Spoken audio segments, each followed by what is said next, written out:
உன்னுடைய ஆட்களை கொன்றுவிட்டு உன் வீட்டில் லட்சுமியாக இருக்கின்றவள் ஒரு நாகமோகினியடா அர்ப்பனே. லட்சுமி பாம்பா? அப்ப அத உடனே கொன்னுடுங்க சாமி. சேகரனுக்கு மருமகன் ஆயிடுவான். அது மகிமையுள்ள நாகம்.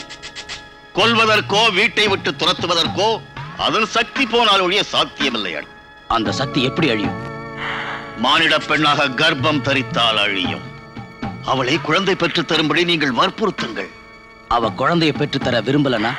விரும்பவில்லை என்றால் வீட்டை விட்டு வெளியே வந்து என் மந்திரத்திற்கு கட்டுப்படுவாள். விரும்பினால் சக்தியை பறிகொடுத்து விட்டு என் தந்திரத்திற்கு கட்டுப்படுவாள்.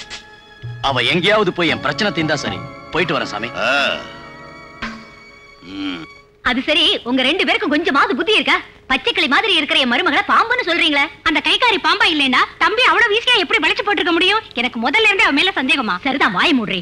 பாம்பு எப்படி பொண்ணா மாறும்? இதுல ஆச்சரியம் ஒண்ணு இல்ல. முன்ன உளுச்சிங்கிற நாகக்கண்ணி பொண்ணா மாறி அர்ஜுனன் பின்னாடி வரலையா? அதாட்டம் இது சேகர் பின்னாடி வந்திருக்கும். அது புராண கால மாப்பிள. இப்ப அந்த மாதிரி நடக்கும்னு சொன்னா நான் நம்ப மாட்டேன்.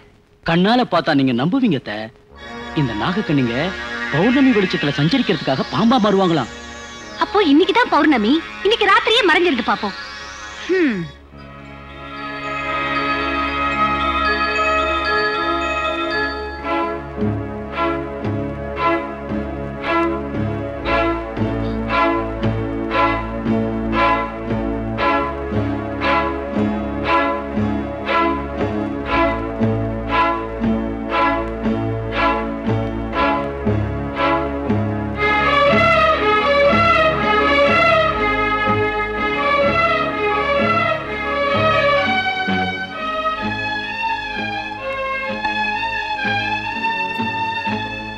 நாகராஜா, எந்த மானிட பெண்ணுக்கும் மாங்கல்யம் தான் முக்கியம்.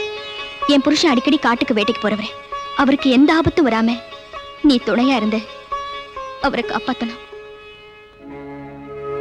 ஏண்டி, இப்படிப்பட்ட ஒரு மகாலட்சுமியை பாம்புன்னு சொல்றீங்களே, உங்களுக்கு மூளையே இல்ல?